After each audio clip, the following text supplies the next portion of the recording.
Assalamualaikum warahmatullahi wabarakatuh. Selamat pagi anak-anakku kelas 12 Multimedia 1, 12 Akuntansi 1, dan 12 Akuntansi 2. Bertemu kembali dengan Ibu di pertemuan yang kedua untuk mata pelajaran Bahasa Indonesia. Minggu lalu kita sudah membahas tentang pengantar dalam Bahasa Indonesia, KD apa saja yang terdapat dalam semester Gasal, kemudian nilai minimal yang harus kalian dapat, dan materi apa saja pada semester Gasal. Hari ini kita akan bicara tentang materi yang pertama di semester Gasal, yaitu materi yang berhubungan dengan suatu hal yang nantinya kalian butuhkan untuk melamar suatu pekerjaan. Pastinya kalian sudah tahu, ya, kalian akan diajarkan untuk memahami tentang surat lamaran pekerjaan, tentang isinya, sistematika, dan kebahasaan pada surat lamaran pekerjaan. Baik anak-anakku semuanya, semoga pembelajaran pada pagi hari ini bisa kalian terima dengan baik. Tapi sebelumnya, marilah kita berdoa terlebih dahulu agar Allah senantiasa memudahkan kita semua untuk menerima pembelajaran pada pagi hari ini, dan semoga kalian kelak menjadi generasi yang sesuai dengan visi dan misi SMK Watasim, menjadi generasi yang unggul, cerdas, mandiri, dan berhaluan ahli sunnah wal jamaah. Berdoa mulai. Doa selesai, Ibu ingatkan kembali, jangan lupa isi absensi di link yang sudah Ibu berikan di grup WA kalian masing-masing, dan buat catatan kecil sebagai tugas portofolio kalian nantinya, karena suatu-waktu akan Ibu minta di pertengahan semester. Jadi setiap pertemuan kalian wajib membuat catatan kecil di buku tulis kalian masing-masing, dan tanyakan jika ada materi yang kurang kalian pahami. Berikut penjelasan Ibu tentang KD 3.37 dan KD 4.37. Bagaimana kita mendeskripsikan isi dan sistematika surat lamaran pekerjaan, serta bisa menyajikan simpulan dari sistematika dan unsur isinya. Baik, tolong simak dengan baik. Silakan menyimak materi pada pagi hari ini. Setelah proses pembelajaran pada pagi hari ini yang terkait dengan materi pada KD 3.37 dan KD 4.37, kalian diharapkan bisa mengenal, mengidentifikasi, menyebutkan isi surat lamaran pekerjaan, kemudian juga bisa mengenal, mengidentifikasi, kemudian menyebutkan sistematika surat lamaran pekerjaan, dan bisa menguraikan isi dan sistematikanya dengan tepat. Kemudian bisa mendeteksi sistematika surat lamaran pekerjaan, mendeteksi isi, dan menunjukkan simpulan sistematika dan unsur isi surat lamaran kerja tersebut dengan tepat. Baik, anak-anakku semuanya, sudah siap untuk menerima pembelajaran pada pagi hari ini? Yang terkait yang pertama tentang pengertian dan ciri surat lamaran pekerjaan serta fungsinya. Surat lamaran pekerjaan diartikan sebagai surat yang dibuat oleh pencari kerja, atau seperti kalian nanti setelah lulus ini cari kerja, berarti kalian disebut dengan pencari kerja atau pelamar pekerjaan, yang ditujukan kepada suatu instansi atau perusahaan agar mendapatkan pekerjaan atau jabatan sesuai dengan lowongan pekerjaan yang ditawarkan. Biasanya kalian nanti melamar sesuai dengan kualifikasi kalian, lulusan apa, ingin bekerja sebagai apa, disesuaikan juga dengan keahlian kalian. Yang kedua, ciri-ciri dari surat lamaran pekerjaan. Yang pertama, bentuknya singkat karena tidak lebih dari 1 halaman penulisannya. Yang kedua, orisinil, hasil kerjamu sendiri, hasil tulisanmu sendiri, hasil ketikanmu sendiri, dan nanti bisa menunjukkan kreativitas pelamar pekerjaannya. Yang ketiga, sekedar memperkenalkan diri, jadi berupa identitas singkat, tidak perlu menceritakan riwayat hidup secara keseluruhan dari lahir sampai dewasa. Kemudian yang keempat, menggunakan bahasa resmi, yaitu bahasa Indonesia yang sesuai dengan ejaan yang disempurnakan, dan juga berhubungan dengan kaidah kebahasaan. Kaidah kebahasaan ini nanti kita bahas pada pertemuan selanjutnya. Yang ketiga, fungsi dari surat lamaran pekerjaan. Yang pertama, sebagai bentuk tanda tertulis atau resmi pengajuan permohonan pekerjaan.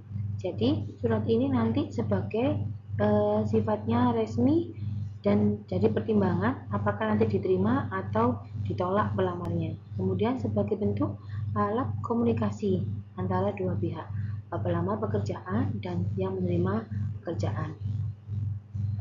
Dalam surat lamaran pekerjaan ini nanti juga ada informasi yang dibutuhkan oleh perusahaan agar kalian nanti bisa diterima. Contohnya seperti identitas pelamarnya, terus fotokopi ijazahnya, fotokopi KTP-nya, kualifikasinya, pengalaman kerjanya, dan sebagainya.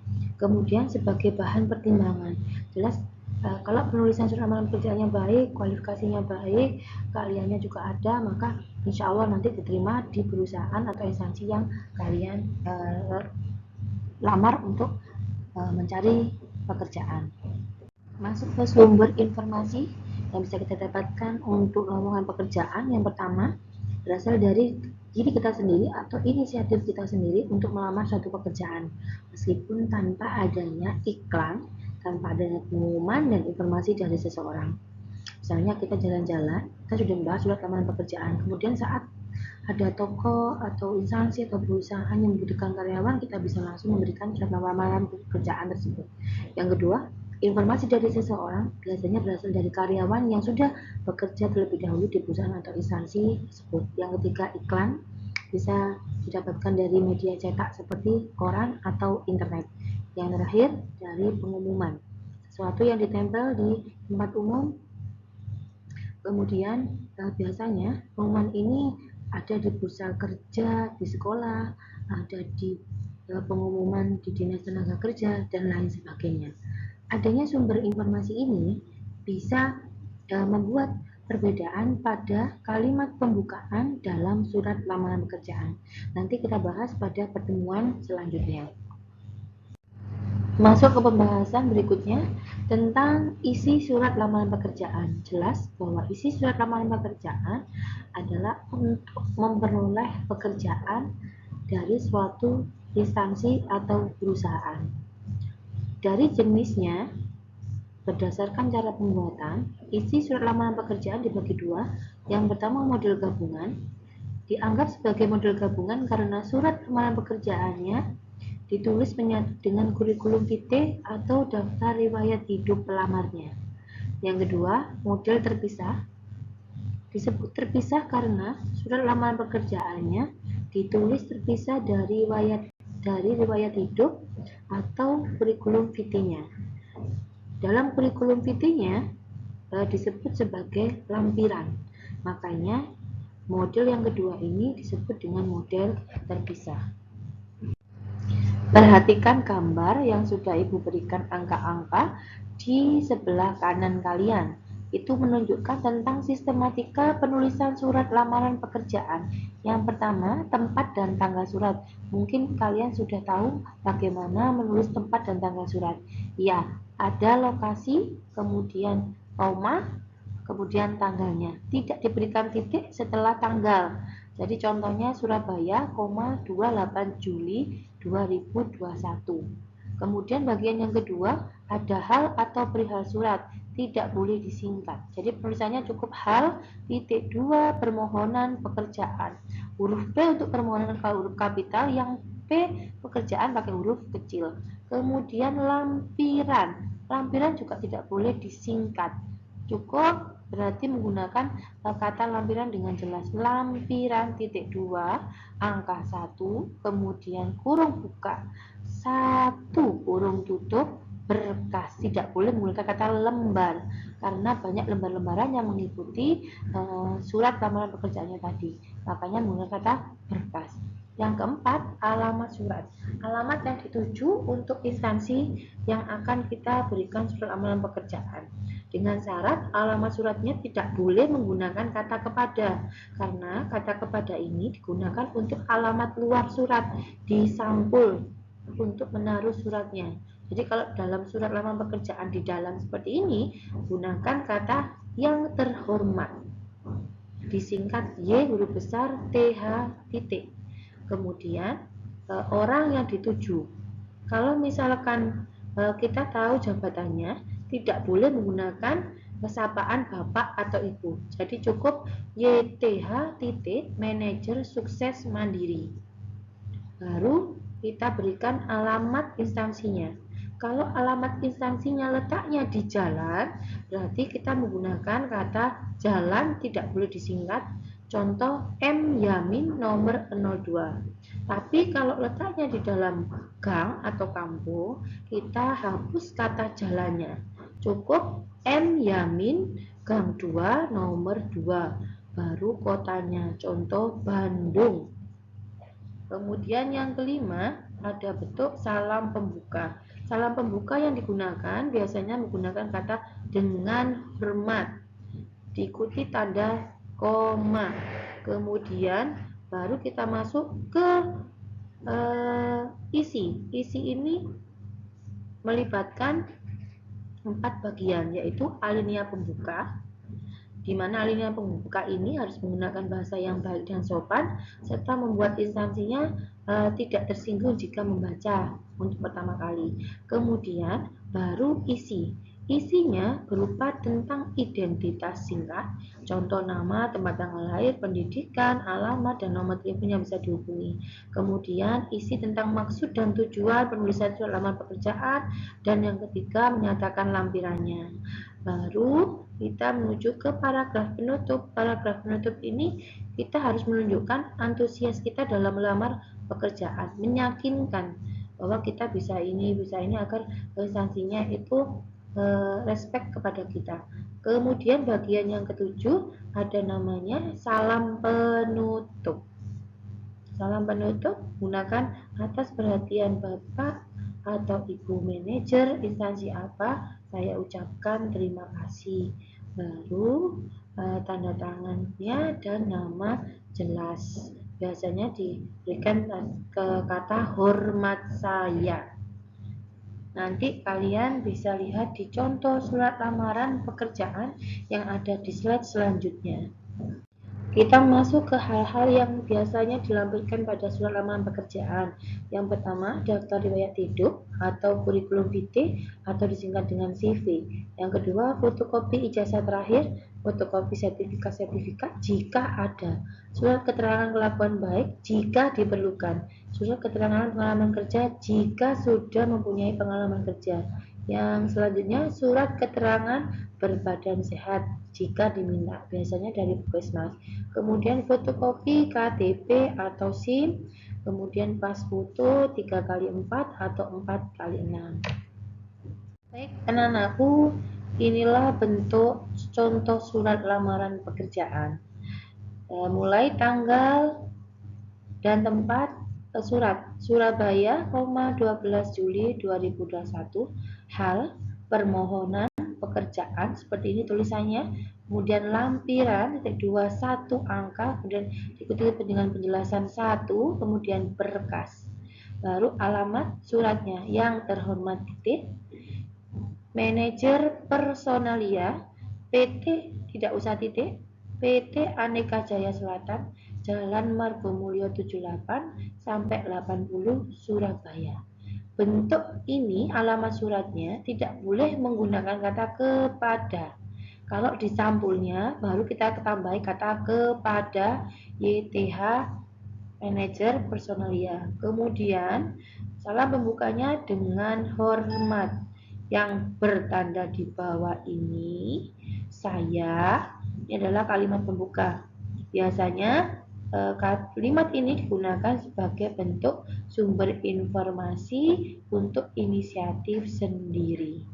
Jika sumber informasinya dari iklan, kita ganti. Setelah membaca iklan di harian titik-titik dengan ini, saya, baru identitasnya.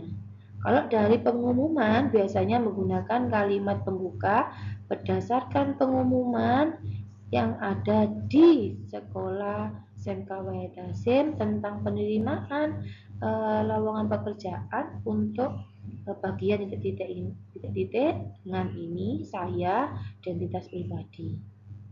Kalau untuk sumber informasinya dari seseorang yang berada di instansi tersebut, juga pakai kata berdasarkan informasi dari karyawan bapak atau ibu personalia, yaitu bapak siapa.